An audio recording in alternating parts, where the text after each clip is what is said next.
All right, this is, here's your warm-up answers. The first one was a proportion. You had to find p hat. I don't think there's anything that unusual about this one. Remember, you can either use the formula or the calculator. Either one is fine. The second one was just a z for the mean. Again, the only thing probably unusual about this one, the sample size was 30, so your book says the sample has to be greater than 30. Other books say it's greater than or equal to. So that's why, just with it being 30, I'm going to say that it is normal. Again, remember there's some leeway. It's not a hard rule about 30. So as long as we're around that, we can say it's normal. Again, you can use the formula or the calculator to make a decision. All right, the notes. Again, today now, we're still talking about mu. We're going to use the t-distribution because the population standard deviation is unknown, so we're going to have to use the sample standard deviation. This is no different from what we did with the confidence intervals. We're doing a one sample t for mean. We're going to have a simple random sample. Our sigma is unknown. The population is going to be normal. Our sample is going to be greater than 30. And we're still going to check that the sample is less than 10% of the population, just like we have been. This one today, you're using the t-distribution, so the test statistic is going to be called t. Even when you look in your, when you run it on the calculator, it'll say t equals instead of z equals. The only thing that's changed about the formula is we have s instead of sigma. If you're going to use the formula route and you need to find the p-value, you'll have to use TCDF, and I'm going to show you how to do that on the next page. If you're just using the calculator, it'll give you the p-value just like it did before, and it's number 2, t-test. To find the p-value using the TCDF command, it's option 6 actually on the newer calculators. You're not using the TPDF, you're using the TCDF just like you used normal CDF.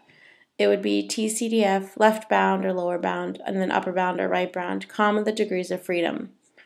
So if you had a test statistic of 2.7 and the alternative hypothesis said greater than, and the sample size is 10, that would mean the degrees of freedom are 9. So there's my 2.7. If I'm greater than, I need everything over here. So I would just do TCDF. My left bound is 2.7. My upper bound is positive infinity, comma the degrees of freedom, which is 9. Type that in the calculator. That's what I get for the answer. The next one says I have a t of negative 1.25. My alternative hypothesis said less than. My sample size is 25, so the degrees of freedom are 24. I have negative infinity to negative 1.25, comma the degrees of freedom of 24. I get that for my p-value. The last one here, you get this for your test statistic at the 1.4. The alternative hypothesis says not equal to, so remember it can be in either direction, so both directions are shaded. The degrees of freedom are 19 because it's 20 minus 1, just like it was last chapter, n minus 1. And then I can find this area and add it to this area, or you can just find one of the tails, which is what I did here, and multiply that times 2 because it's symmetric. All right, this first example right here, so it's 5 BMW cars are crashed. The repair costs are shown here. You're using a 0.05 level of significance to test the claim that the mean repair cost is less than 1,000. So we're going to assume that they're normal and the sample was selected randomly. So I want to test that they're less than 1,000. There's no equal sign there. That goes to my alternative. Greater than or equal to is in my null. Mu is just the mean repair cost for the BMW crashes. I'm doing a one sample t-test for means. It's a random sample. It's normal. And the sample is definitely less than 10%. It's likely that there's at least 50 BMWs. You can do this one either way. What I had to do here is I typed those 5 values into a list to find x bar and s. So there's my x bar I got. Minus mu, it was 1,000 up in the hypotheses. There's my s that I got, divided by the square root of 5. And that would be my answer for my test statistic. And then to find my p-value, this was a left-tailed test. So I've got TCDF, negative infinity to my test statistic, comma my degrees of freedom of 4, and I get that for my p-value. If you want to use the calculator route, you can use the data option. it's number 2, that should say t-test. U0 is 1,000. You can just use list 1. The frequency stays at 1, and then mu is less than mu0. And you get those values. Remember to still draw your picture even if you're using that option.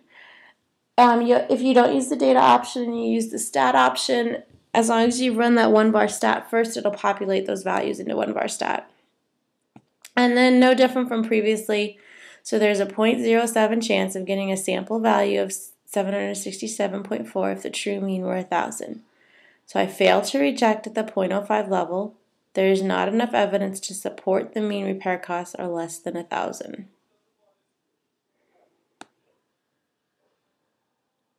This one is just one that says it differs. I don't think there's anything that unusual here about this one. This one was a greater than 1, the last one. And again, there's nothing that unusual about that one. So the idea is still the same. It's just now that you're using your t distribution instead of z.